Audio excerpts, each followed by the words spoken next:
Okay, so this is going to be a quick trackside, roadside repair thing. I'm driving along the highway to Philly. Something hit the brake sensor and cut it up, so now I have a light on in the dash.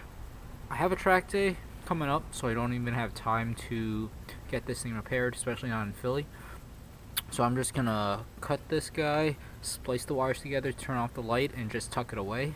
So let's cue time lapse and follow along.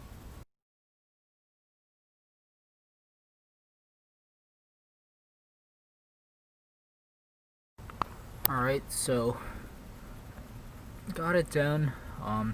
There's an outer sleeve, and then you have the two wires inside. Let me show you from the other end, actually. Put you on the tripod so you guys have a better view. But this stuff looks like this, where you pull the outer sleeve, and then you have two wires that you want to splice together. I used just some wire cutters just to strip the outer sleeve, or the inner sleeves off, twisted them. Now I'm gonna go ahead, take some more control tape, wrap it up, and then wrap the whole thing away. Alright, so there you go, all taped up, wrapped up. You could solder this if you had the tools to do so, but this is all you really need to do to get that pesky light out. So thanks for watching.